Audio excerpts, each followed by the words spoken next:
he's heading for that small moon. That's no moon. It's a space station.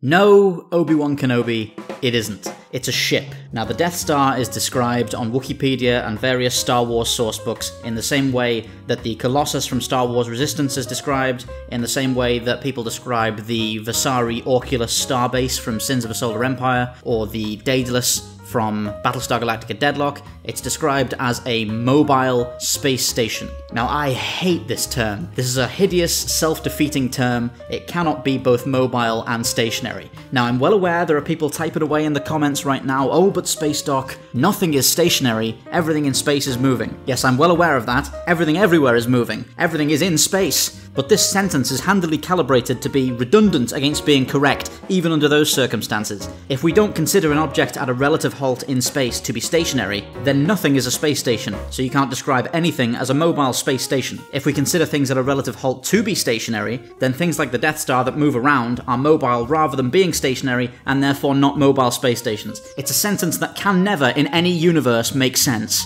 And there's no real clearly defined boundary as to why this is ever used. It's not about size. The Executor and the Eclipse are both much larger than the Colossus, and they're always described as ships. There seems to be no technicality to specifically distinguish a mobile space station from a really big ship. So there shouldn't be a distinction. They should just be really big ships. Now, how do we come up with a simple definition to make this work? I think it's very easy. Anything that has only correctional thrusters and no main drive should be described as a space station. I recognise that anything in geostationary orbit or regular orbit or even just at rest in deep space would need to have correctional thrusters to maintain its position and accommodate for impacts and drift and stuff like that. So fair enough, give them correctional thrusters. But as soon as something has a main drive and is meant to travel from system to system, or even from planet to planet, or even just 100 yards within a gravity well, it should be described as a ship. Now, if you really need to use this term in the way that it is most often used, which is when you want to describe something that has the facilities and traits of a space station but can move, I would suggest using the term mobile platform, because that still evokes imagery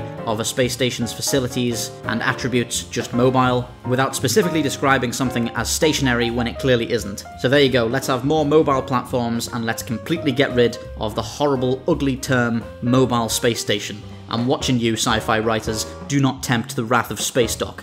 And don't even get me started on Starkiller Base. This is Daniel from Spacedock, signing off. Thank you for watching Spacedock. If you're interested in supporting the channel, please do check out the links on the screen right now or in the description below for our Patreon and channel membership services. Anything you can pledge goes towards improving our team and our equipment and allowing us to put together bigger and more exciting video projects for you guys on the channel.